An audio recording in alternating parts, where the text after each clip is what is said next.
नमस्कार, Dogri kitchen plus में आपका हार्दिक स्वागत है। आज हम बनाने जा रहे हैं मेथी के परांठे। मैंने मेथी ले ली है, अच्छे से वॉश करके अब बारीक काट ली है। हरा धनिया लिया है, प्याज ली है बारीक काट के, हरी मिर्च बारीक काट के ले ली है, अजवाइन ली है और लिया है जीरा लिया है, नमक लिया है और देसी घी लिया है। चलिए अब हम मेथी का परांठा बनाना शुरू करते हैं। मेथी का परांठा बनाने के लिए मैंने ये आटा ले लिया है। आटे के बीच में ये जो मैंने मेथी ली थी बारीक काट के ये डाल रही हूँ। बारीक काट के प्याज लिया था वो भी डाल रही हूँ। हरा धनिया डाल रही हूँ, हरी मिर्च डाल रही हूँ, जो अजवाइन और जीरा लिया था ये भी डाल रही हूँ और नमक स्वाद अनुसार डाल रही हूँ। अभी इसको अच्छे से मिक्स करूँगी। अब मैंने ये अच्छे से मिक्स कर लिया है।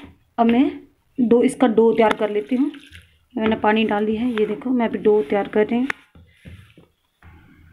अब हमारा डो बन के तैयार हो चुका है। चलिए अब हम इसका परांठा बनाना शुरू करते हैं।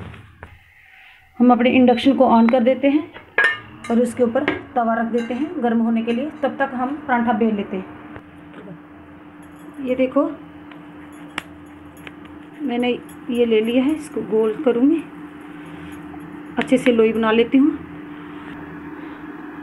अब मैंने चकली जैसी बना ली है। अब इसकी रोटी बेल लेते हैं।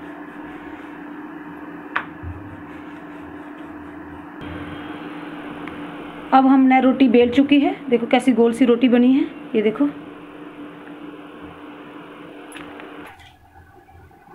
अब हमारा तवा गर्म हो चुका है। अब हम ये रोटी डाल देते हैं इसके ऊपर। परांठा, मेथी का परांठा अब एक साइड से पकने के लिए छोड़ देते हैं। अब हम चेक करते हैं कि हमारा परांठा बना नहीं बना। ये देखो हमारा परांठा बन चुका है। अब हम इसमें लगाएंगे देसी घी। ये देखो हमारा परांठा बनके तैयार हो चुका है। अब हम इसको गर्मा गर्म सर्व करते हैं। मैंने दही के साथ ये परांठा सर्व कर दिया है। Please like, comment and subscribe my channel.